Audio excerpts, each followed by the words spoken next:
So once you've logged into your site, you need to know how to edit and customize your page for you. So here's a quick walkthrough of the City Church launch.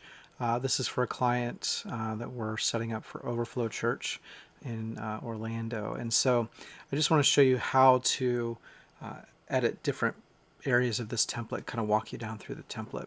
So if you're logged in, you should see this admin bar at the top.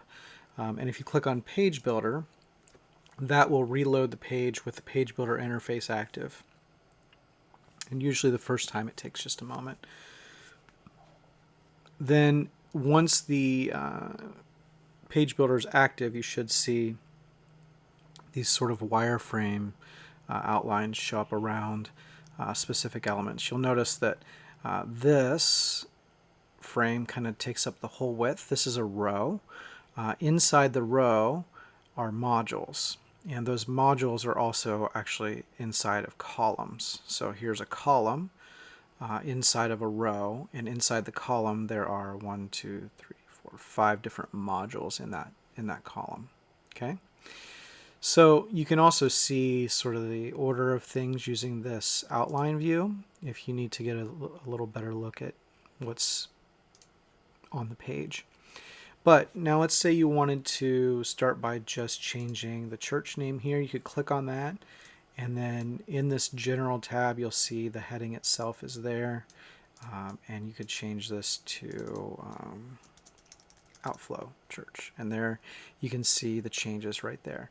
Now if you didn't want to keep those changes, you could just hit cancel and it will set itself back to where it was. So you can go down through the page and do that for all the text. You can edit the buttons if you'd like, and things like that.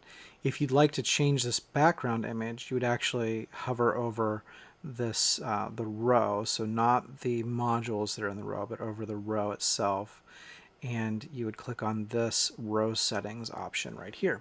And you'll see there are some options for setting the width of the row.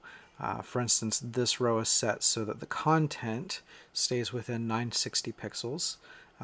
And the background of the row is full width. So the full width background content width is fixed at 960. Okay, and you can feel free to check out different settings through here, things like the default text color. Because this is using a background image, we set the default text color to white for basically all the text in this row. It has a background photo, and if you want to change the photo, you would just click on Remove, select Photo, and then you could upload a photo from your computer, either dragging it in here or clicking Select Files and opening up a window to find the file that you would like to use there. Okay. Now again, if you made some changes and you don't want them to stick, you can just hit Cancel, and it will put everything back the way it was. Now let's say you have gone through the page and you've made changes to things. Let's say you wanted this 4-column section to be a 5-column section, although I think things are going to look a little crammed if we do that, but I want to show you how to do that. You can duplicate a column like this. Now you have 5 columns. If you want to remove a column, you can click on this to remove the column. Well, that removes the module. Then to remove the column, you would do this.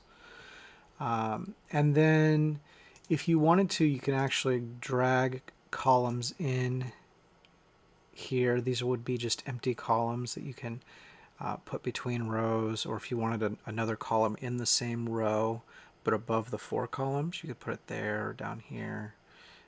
Once you get kind of between rows, you'll see that this is going to this is going to put it in the next row.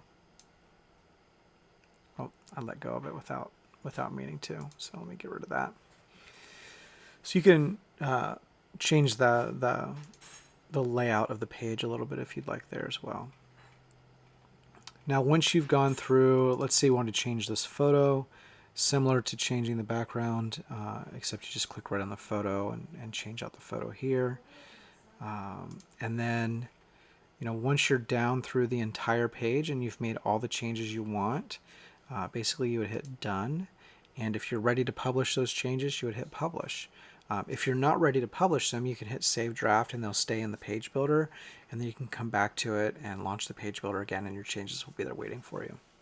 Okay, so once it's published, it will refresh the page and it will show you sort of the published and completed page. Now let me jump back into the page builder and show you just a few more page builder things that you might need access to. Let's say you wanted to access a previous version of this page.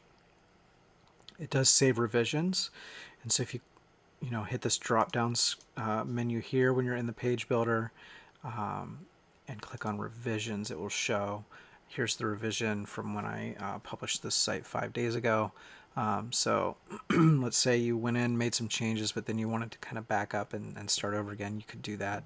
It will save the last 12 copies of every page for you. So you can even see some of the history that went through the page. You can make some changes to the way responsive editing works on your whole site if you'd like. That's sort of a that's in the global settings, or if you just hit responsive editing now, you can see what it looks like on a large screen, how it looks on a tablet, and how it looks on a small screen. So you'll see like these columns automatically stack based on the screen size. Right now they're one column, single column. If we go to medium, there'll be 2 column stacked, and then once we go to large, it'll go back up to the 4 column. So yeah, that should give you a pretty good idea of how to go through and edit your site. If you have any questions, feel free to jump into this little chat widget and reach out to us. You can send us a message right here, and we would love to help. Thank you.